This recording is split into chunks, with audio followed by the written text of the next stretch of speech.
Hello అండి. నా పేరు డాక్టర్ సంధ్య. నేను మెదడుకు మరియు వెన్నుపూసకు ఆపరేషన్ చేసే డాక్టర్‌ని. కిమ్స్ హాస్పిటల్ గచ్చిబౌలి బ్రాంచ్‌లో ఉంటాను. మెదడులో కణితి అనేటప్పటికి అందరికీ భయం వస్తదండి ఫస్ట్. తర్వాత దాని గురించి ఆందోళన చెందుతారు. బట్ అన్ని గడ్డలకి అట్లా చేసుకోవాల్సిన అంత కంగారు పడాల్సిన అవసరం లేదు. చిన్న వయసు నుంచి పెద్ద వయసు వరకు ఎవరికైనా మెదడులో గడ్డ అనేది వచ్చే ఆస్కారం ఉంది. కాకపోతే మనకిప్పుడున్న పరికరాలకి, మనకున్న టెక్నిక్స్, తర్వాత మనకున్న టెక్నాలజీ వల్ల ఏమవుతది అంటే చాలా ముందే తెలుసుకోగలుగుతాం ఒకటి. రెండోది దానికి ఇప్పుడు చాలా రకాల ట్రీట్మెంట్‌లొచ్చినియి. సర్జరీతో పాటు కీమోథెరపీ, రేడియేషన్ ఇట్లాంటి పలు రకాల ట్రీట్మెంట్స్ అన్నీ వచ్చున్నాయి మనకివాళ. ఇప్పుడు పుట్టినప్పటి నుంచి పెద్ద వయసు వరకు వచ్చే ట్యూమర్స్ చూస్తే మనం ఎలా ఐడెంటిఫై చేసుకోవాలి అన్న దాని గురించి నేను చెప్తానండి. చిన్న వయసు అంటే సుమారుగా పుట్టినప్పటి నుంచి సంవత్సరం లోపల పిల్లలకి ఈ మెదడులో ఏదన్నా ఇబ్బంది ఉంది అని మీకు ఎలా తెలుస్తది అంటే మొదటిది తల సైజు కొంచెం పెరిగినట్టు అవుతదండి. తర్వాత పాలు తాగినప్పుడు కానీ, లేపోతే ఏదైనా ఫుడ్ పెట్టినప్పుడు కానీ జనరల్‌గా పిల్లలకి ఏమైనా వామిటింగ్స్ లాంటివి అయ్యే ఆస్కారం ఉంటది. ఏమీ లేకుండా నార్మల్‌గా పడుకున్న పిల్లలకు కూడా ఎక్కి ఎక్కి వామిటింగ్స్ లాంటివి చేసుకుంటారండి కొంతమంది. పుట్టిన బిడ్డ 3 నెలలకి బోర్లా పడటం, తర్వాత పాకటం, తర్వాత నడవటం ఇట్లాంటివన్నీ జనరల్ మైల్‌స్టోన్స్ చూస్తాం మనం.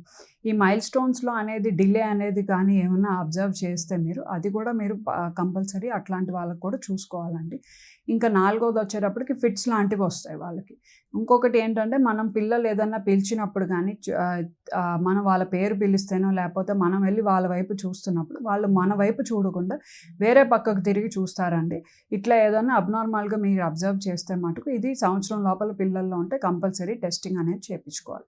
ఈ సంవత్సరం దాటిన పిల్లల నుంచి 5 సంవత్సరాలు వచ్చే పిల్లల లోపల ఇలాంటి సింప్టమ్స్‌తో పాటు మనం ఏం చూస్తామంటే ఎప్పుడూ తల పట్టుకొని ఉంటారండి. మనం ఏదన్నా చెప్తున్నా వినేటట్టు ఉండరు. ఎక్కువ ఏడుస్తా ఉంటారు. ఇంకొకటేంటి వామిటింగ్స్ లాంటివొస్తాయి. ఫిట్స్ ఉంటాయి. ఇవి కాకుండా వాళ్ళకి మాటలు రావటం, లేపోతే మనం పిలిచినప్పుడు పలకటం, మనం ఏదన్నా ఇస్తే చూడటం, మన వైపు చూడకుండా వేరే వైపు చూడటము, తర్వాత నడవడికల్లో ఆటిల్లో బ్యాలెన్స్ ప్రాబ్లమ్ అనేది తప్పడం, ఊరికే పడిపోవటం నడిచేటప్పుడు, ఒక సైడ్ కాలు వాడకుండా ఒక సైడే కాలు వాడుకుంటూ నడవడం, చేతుల విషయంలో కూడా అన్ని వస్తువులు పట్టుకోవడానికి ఒక చెయ్యి ఇవ్వకుండా ఉండటం, లేపోతే చెయ్యి అనేది పని చేయకుండా ఉండటం, మడ అనేది ఇట్లా ఒక పక్కకి వంగిపోయి ఉండటం, ఇట్లా పలు రకాలుగా చూస్తామండి 5 సంవత్సరాలు వచ్చే పిల్లల వరకైతే. 5 సంవత్సరాల నుంచి 10, 12 సంవత్సరాలు వచ్చే పిల్లల మధ్యలో ఏమవుతదంటే అప్పటిదాకా నార్మల్‌గా ఉంటారండి. 6వ సంవత్సరం, 7వ సంవత్సరం వచ్చే వరకు కూడా నార్మల్‌గా ఉంటారు పిల్లలు. సడెన్‌గా ఆడుకుంటా ఏదో తలనొప్పిగా ఉందనో, లేకపోతే జ్వరం వచ్చో, లేకపోతే సడెన్‌గా అంతా బాగున్న పిల్లలకి ఏదో నాకు కళ్ళు కనిపించట్లేదండి. ఇది స్కూల్‌లో అబ్జర్వ్ చేస్తామండి. ఏంటంటే నార్మల్‌గా ఫస్ట్ బెంచ్, సెకండ్ బెంచ్‌లో ఉన్న పిల్లలు అందరూ బావుంటారు. లాస్ట్ బెంచ్‌లో ఉన్న పిల్లలో లేకపోతే వెనకమాల ఉన్న నాకేమీ కనిపించట్లేదు బోర్డ్ మీద ఉన్నవి. అంటే ఇప్పుడు స్క్రీన్స్ వచ్చేసి ఎక్కువ మంది చూసి సైట్ ప్రాబ్లమ్స్ వచ్చినియి. అందరికీ చాలా వరకు చాలామంది కళ్ళజోడులొస్తున్నాయి. ఈవెన్ స్టిల్ కళ్ళజోడు పెట్టిన తర్వాత కూడా నాకేం మార్పు లేదు, లేపోతే అలానే ఉంటుంది, బాగా తలనొప్పిగా ఉంటుంది అని చెప్పే పిల్లలుంటారండి. ఇంకొకటేంటంటే స్కూల్ పెర్ఫార్మన్స్ అనేది తగ్గిపోతది. సడెన్‌గా డ్రాస్టిక్ చేంజ్ అనేది చూస్తారు మీరు. నిన్నటి వరకు లేపోతే లాస్ట్ ఇయర్ వరకు అకాడమిక్‌లో బాగున్న పిల్లలు సడెన్‌గా ఇప్పుడు చేయలేకపోతారు. స్పోర్ట్స్‌లో అలానే పెర్ఫార్మ్ చేసే పిల్లలు ఇప్పుడు నాకది చేయడానికి I am not able to do it అని చెప్పి వాళ్ళు వెనక్కి బ్యాక్ స్టెప్ తీసుకోవాల్సిన ఉండే పిల్లలుంటారు.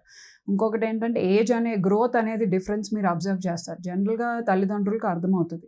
సంవత్సరం బై సంవత్సరం ఏంటంటే కొంచెం హైట్ పెరుగుతారు. వెయిట్‌లో కూడా కొంచెం చేంజ్ ఉంటది. అసలు ఆ చేంజ్ అనేది లేకుండా ఉండటం వల్ల అట్లాంటివి మీరు చూస్తారు. ఆడపిల్లల్లో వచ్చేటప్పటికి స్పెసిఫిక్‌గా మీరు పిట్యూటరీ గ్రంథి వల్ల హార్మోనల్ చేంజెస్ కొంత అబ్జర్వ్ చేయొచ్చండి.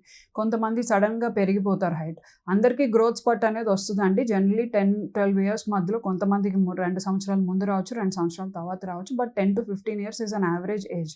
అందరికీ గ్రోత్ స్పర్ట్ అనేది చూస్తారు.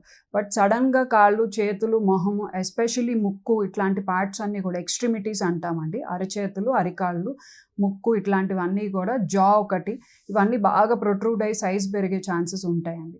లేదంటే నార్మల్‌గా ఉన్న పిల్లలు సడెన్‌గా నాకు కంటి చూపు అసలు కనిపించట్లేదు, లేపోతే బ్లాక్ అవుట్స్ అవుతున్నాయని చెప్పి చెప్తారు. హెడ్‌ఏక్ అనేది కామన్‌గా చెప్తారు. కాకపోతే ఏ హెడ్‌ఏక్‌ని మీరు కన్సిడర్ చేయాలి అంటే రోజు క్రమేణా వచ్చేటప్పుడు తలనొప్పి వచ్చిన ప్రతిసారి నిన్నటి కన్నా, మొన్నటి కన్నా నాకివాళ ఇంకా ఎక్కువొస్తుంది. తలనొప్పి వచ్చినప్పుడు కంటి చూపులో ఇబ్బంది ఉంటుంది. వినికిడిలో ప్రాబ్లమ్ వస్తుంది. లేపోతే నడవడికలో ప్రాబ్లమ్ వస్తుంది. వన్ సైడ్ బాడీలో ఇబ్బంది అవుతుంది. వినడానికి ఇబ్బందిగా ఉంటుంది. లేపోతే ఎక్కువ సేపు చూసిన తర్వాతనో లేకపోతే ఇట్లా నాకేమైనా కళ్ళు చూపుల్లో డిఫరెన్స్ వస్తుంది. అంతా నిద్రపోయే వరకు కంఫర్టబుల్గా పడుకుంటారు. పొద్దున్నే లేచేటప్పటికి సడన్గా నాకేమీ కనిపించట్లేదు, లేకపోతే నాకు చాలా సివియర్ హెడేక్ ఉంటుంది అని చెప్పే ఇది ఉంటుందండి. ఇట్లాంటి ఏమైనా ఇబ్బందులు ఉన్నా కానీ మీరు హాస్పిటల్కి తీసుకురావాల్సి వస్తుంది. జనరల్లీ 20 సంవత్సరాల వయసు దాటిన తర్వాత నుంచి ఏమవుతాయంటే మనకి బ్రెయిన్ ఇన్సైడ్ నుంచి వచ్చే గడ్డలు ఉంటాయి, బ్రెయిన్ పొర నుంచి వచ్చే గడ్డలు ఉంటాయి, పైన బోన్ నుంచి వచ్చే గడ్డలు ఉంటాయండి. బోన్ నుంచి వచ్చేవి చాలా తక్కువ మందికి చూస్తాము. బ్రెయిన్ పొరల నుంచి వచ్చేవి బ్రెయిన్ ప్యారెన్కైమా నుంచి వచ్చే ట్యూమర్స్ మనం జనరల్గా చూస్తూ ఉంటాం. సో ఈ ట్యూమర్స్లో ఎలా వస్తుంది అంటే అన్నిటికి ప్రెజెంటేషన్ ఒకేలా ఉండదండి. కొంతమంది తలనొప్పితో వస్తారు, కొంతమంది వీక్నెస్తో వస్తారు, కొంతమంది కంటి చూపు ఇబ్బందితో వస్తారు, కొంతమంది స్పీచ్ ఇబ్బందితో వస్తారు, కొంతమంది హార్మోనల్ ఇబ్బందితో వస్తారు, కొంతమందికి బిహేవియర్ డిస్టర్బెన్సెస్తో వస్తారు. ఇట్లా పలు రకాలుగా వస్తాయండి. 20 సంవత్సరాల నుంచి పెద్ద వయసు వచ్చే వరకు ఒకేలా ఉంటాయి. కొంతమందికి ఏదైనా క్యాన్సర్ ఉండి అట్లా ఏదైనా వేరే పార్ట్లో బాడీలో ఎక్కడైనా ఇబ్బంది వచ్చి అది మెటాస్టాసిస్ అంటే సెకండరీ కణుతుల కింద వస్తారనమాట. అది అట్లాంటివి వచ్చే ఆస్కారం కూడా ఉంటుంది బ్రెయిన్లో. ఇవి జనరల్లీ ఇట్లా ఉన్నప్పుడు ఏదైనా ఇబ్బందిగా ఉంది, నాకు తలనొప్పిగా ఉంది, క్రమేణా పెరుగుతుంది తలనొప్పి, దానివల్ల నాకు వామిటింగ్స్ అవుతున్నాయి, ఇబ్బందిగా ఉంటుంది, వికారంగా ఉంటుంది, చేతుల్లో కాళ్ళలో ఇబ్బంది వస్తుంది, ఇట్లా ఏదన్నా సిమ్టమ్స్ కనిపించినప్పుడు ప్లీజ్ గెట్ ఇట్ చెక్డ్. ఏంటి అంటే ఎప్పుడైనా కానీ ఏదన్నా సిమ్టమ్ మన బాడీ మనకు చెప్తున్నప్పుడు దాన్ని ఎప్పుడూ కూడా మీరు తిరస్కరించకూడదు. రోజు నాకు ఎప్పుడైనా తలనొప్పి వస్తుంది, మైగ్రేన్ పేషెంట్స్ ఉంటారండి, మాకు రెగ్యులర్గా తలనొప్పి వస్తుంది, తగ్గుతుంది. ఆ తలనొప్పి వచ్చి తగ్గే ప్యాటర్న్ అనేది మనకు మొదటిసారి అర్థం కాకపోయినా అట్లీస్ట్ రెండోసారి మూడోసారికైనా మనకు అనేది తెలుస్తుందండి యాజ్ ఎ పేషెంట్గా. సో అది కొంచెం మన బాడీ చూసుకుంటే అప్పుడు మనం దాని గురించి తెలుసుకోగలుగుతాం. నెక్స్ట్ ఇప్పుడు ఇట్లా ఏదైనా డౌట్ ఉన్నప్పుడు, అనుమానం ఉన్నప్పుడు ఏం చేయాలి అన్నది ఫస్ట్ డౌట్ ఎవరికైనా. ఇది మెదడులో అయినా వెన్నుపూసలో అయినా ఏమవుతుందంటే ఫస్ట్ ఏదైనా డాక్టర్ దగ్గరికి వెళ్ళి మీకున్న ప్రాబ్లమ్స్ చెప్తే 2 రకాల టెస్టింగ్ ఉంటుందండి. సిటీ స్కానింగ్ అని చేస్తాము, లేకపోతే ఎంఆర్ఐ స్కానింగ్ అని చేస్తాం. ప్రిలిమినరీగా మీరు చెప్పిన దాన్ని బట్టి వాళ్ళకి డాక్టర్కి అర్థమైతే సిటీ స్కానింగ్ రాసి ఇస్తారు, లేదు అంటే ఎంఆర్ఐ స్కానింగ్ అనేది చేస్తాం. ఎంఆర్ఐ స్కానింగ్లో మనకి గడ్డ లాంటిది ఏదైనా కనిపిస్తే ఆ గడ్డ సైజుని బట్టి, ఆ గడ్డ ఉన్న లొకేషన్ని బట్టి ట్రీట్మెంట్ అనేది చేంజ్ అవుతుంది. సో అందరికీ సర్జరీయా ఉంటుందంటే లేదండి. 99% సర్జరీ ఆర్ 100% సర్జరీ అని చెప్పడానికి లేదు. సైజుని బట్టి కొంతమందికి 1 సెంటీమీటర్ ట్యూమరే ఉంది, తర్వాత బ్రెయిన్ పైన ఉంది అంటే దాన్ని ఆపరేట్ చేయమండి. దానికి 6 మంత్స్కి ఒకసారి స్కాన్ చేసుకుంటూ చూసుకొని మానిటర్ చేసుకొని 2 సెంటీమీటర్స్ కన్నా ఎక్కువైనప్పుడు, 2.5 సెంటీమీటర్స్ కన్నా ఎక్కువైనప్పుడు సర్జరీ చేయాల్సి వస్తుంది బ్రెయిన్ అనేది పైన ఉన్న గడ్డలకి. లేదు బ్రెయిన్ లోపల ఉన్న గడ్డలు ఉంటాయి, 1 సెంటీమీటర్ కాదండి 0.5 సెంటీమీటర్ ఉన్నా కానీ ఆపరేషన్ చేయాల్సిన అవసరం పడుతుంది. ఇది యూనివర్సల్ కాదండి, పేషెంట్ స్పెసిఫిక్ ఉంటుంది. ఎవరెవరికైతే ఏరియాని బట్టి, దానికి ఉన్న లొకేషన్ బట్టి, దానికి ఉన్న టెండెన్సీని బట్టి మనం ట్రీట్మెంట్ అనేది ప్లాన్ చేసుకోవాల్సి వస్తుంది. సర్జరీ అనేది చేసిన తర్వాత దాన్ని బయాప్సీకి పంపిస్తాం. బయాప్సీ గ్రేడ్ని బట్టి తర్వాత చేయాల్సిన ట్రీట్మెంట్ ఆధారపడి ఉంటుంది. ప్లస్ అన్ని కణుతులు మ్యాలిగ్నెంట్ కణుతుల, క్యాన్సర్ కణుతుల అంటే అట్లా కాదండి. కొన్ని బినైన్ కణుతులు ఉంటాయి, కొన్ని మ్యాలిగ్నెంట్ కణుతులు ఉంటాయి. కొన్ని మళ్ళీ వచ్చే ఆస్కారం ఉంటుంది, కొన్నిటికి మళ్ళీ వచ్చే ఆస్కారం జనరల్లీ తక్కువ ఉంటుంది. అది ఏదనేది కణుతుని బట్టి డిసైడ్ అవుతుంది.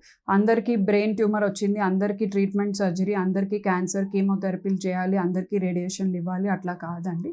ఒక్కొక్కరికి పేషెంట్ని బట్టి తీరుగా మనం చేసుకోవడానికి ఉంటుంది. ఏదైనా సూచనలు అనిపించినప్పుడు, బాడీలో మనకి ఏదైనా తేడా డౌట్ వచ్చినప్పుడు please get it checked early. ఎంత త్వరగా చూసుకుంటే అంత త్వరగా మనం ఉన్న టెక్నాలజీలో నుంచి మనం అన్ని రకాల వైద్యం చేసుకోవడానికి ఇవాళ అవైలబిలిటీ ఉంది. You can save yourself and your entire family from the burden of this. Take care.